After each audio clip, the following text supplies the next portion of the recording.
Talking fishing, nothing but fishing, we're talking fishing.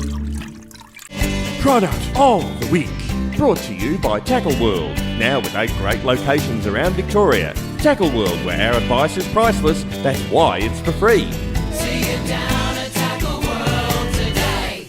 I tell you what, if there's one fishery in Victoria that's absolutely on fire right now and underutilised and going to be a very, very special place in the future, Adam, it's Devil Bend Reservoir. Devil Bend, we've been waiting a long time, but it's finally, well, it's safe to say it's finally gone right off. Yeah. And there's no spot eggs, there's no secret place, just stick between the platforms, stick to the platforms, anywhere that is easily accessible, there's fish at the moment. Now, I might be wrong, but I've got a feeling it's either 70 or 80,000 estuary perch have been stocked in Devil Bend Reservoir, and when you put that amount of fish in, it's got to be pretty good. So now there's a time of year, and obviously they like the warmer water. Yep. They love the insect life on the surface, and the trout have gone a bit quiet, although we did see a 40+ centimetre about 2 weeks ago caught out of there. But the estuary perch are on fire, and the boys from work are particularly going down and catching them late in the evening.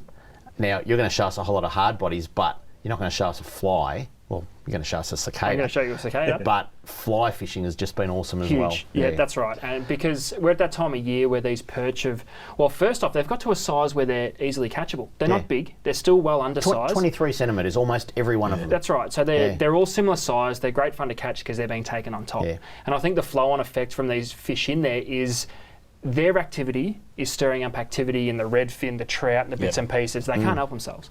So we've got a handful of lures. I pulled a redfin out of there. There you go. Yeah, that's it. They must be the next year's going. So we've got a handful of lures which have probably been the more successful lures that we've seen over the last 4 weeks, to be honest.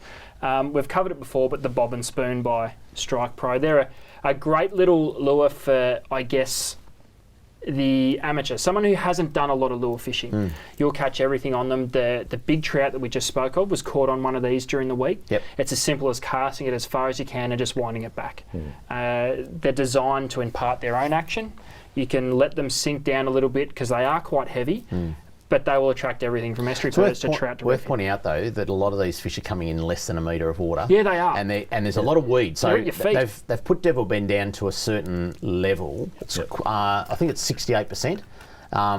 So you've got a lot of weed, and at times there's a weed bank out in front of you that's say 15 metres offshore, and you're actually casting into that, just onto the edge. So you're actually less than 15 metres out from shore. That's right. Casting and catching perch after perch. And that'll be a little bit of a amazing theme with all these lures as we get into it. They all work right from the top. The next one, obviously the Tazi Devil. It's been around for a long time. Get a load of them, Charlie. I know you've probably sold an absolute stack of those in your and time. you only need a small one. Yeah, that's right. I've grabbed a couple. I've grabbed a couple of bigger ones, but I'd be going the small one. Not just for the size of fish, but because of the weed factor we're talking about. You want to keep them quite high. My biggest bit of advice for a Tazi Devil is take the wire out and run a little single hook with a bead on the top to stop that lure running over the top of the eye of the hook.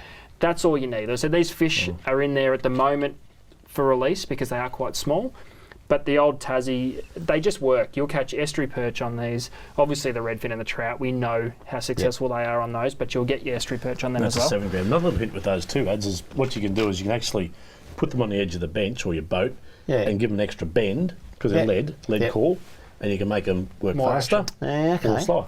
So there you go. You get into a bit of customisation with those lures too, which is great. Now we're into the exciting surface action. This would have to be my most favourite way of catching any fish because it's so exciting. You're seeing every hit. When it gets dark, you don't see anything. You just hear the noise and almost fall off the bank. It's that exciting. But Charlie, have a look at that and tell me your initial thoughts on that lure. It went wrong, but let's give it a go anyway. It literally looks like it came out of a broken mould. We made it, but we backed it up. It's called a bent minnow. Now, it's probably more of a subsurface lure, to be fair, but they are catching a truckload of fish on these things. It's weird, isn't it? They are. They're very easy to use, and I think that's why they're so popular. You can almost flat wind them, and they work. But they don't really have an action, and I think that's the appeal to them.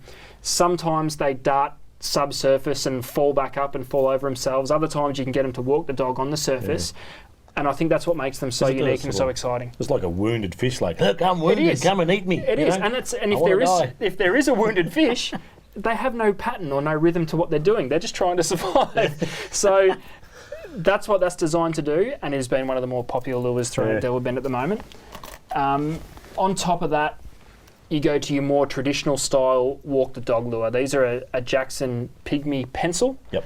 And these have been dynamite. They would be the preferred option for most people that haven't surface lure fished before because they're very easy to walk. Yeah. You don't need too much skill and finesse using your rod tip. So again, a great introduction into surface fishing. The only downfall, you really need to see what they're doing. So as it gets dark and you can't see it, you're probably best switching to the next lure we talk about, or a more cup face type popper where you know it's working by its sound. This is all by sight. You need to make sure it's working properly. How big have clear colours become in the last few years? Huge. Like clear, well, almost clear, you know, with a tinge of green, that's a bit of a brown. Yeah, huge. But and I think that's just as we get smarter, we're trying to match the hatch more. It's not just for fly fishing anymore. And everything is almost see-through for a reason. It doesn't want to be eaten. That's it. But the fish have honed in on what to look for. Yeah. We're getting very, very smart with our presentations, and of course it's resulting into more fish being caught. Yep. So that's the Pygmy Pencil. That's been great for the daylight hours or the dusk hours where you can see what's going on. Technical question, you leave the trebles on there? Yes, I would. The hookup rate on a service lure is probably sketchy at best. Yeah, it's hard. Switching to singles, it's about one of the only forms of fishing where you want to... You don't want to sacrifice hookup to keep the fish on. You want that initial hookup because they can be sketchy. Even try an extra split ring on the front, so it hangs the hook a little bit lower. You can try that. That's a great tip, actually. So not too much weight. Just check your action. Yep. Yeah. The next one, again, we've covered it before. Have a look at this. But this just comes into its own, especially at night time where you can't really see what's happening. There's a few different cicada models on the market. This Jackson cicada is a little bit different and it's a little bit unique and it's really getting the job done on these little perch. And the reddies, we can't believe the big reddies coming to take these. It literally, it looks like a cicada. Now's the time of year, isn't it? Exactly right. That's right. Exactly right. It looks like a cicada. It's not a flat wind that we see in a lot of cicada lures. This is one that literally, you see a cicada fall in the water and all it does is throw out these little pulsating rings. Yep.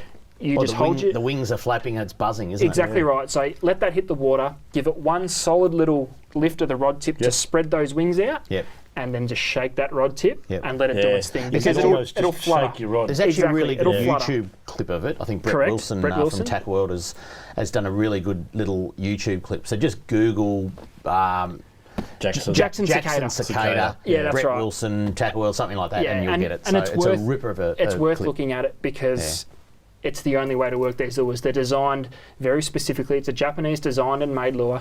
They're designed very specifically to do one thing, and that is to look like a realistic, real-life cicada that's just fallen under the water. What noise do they make?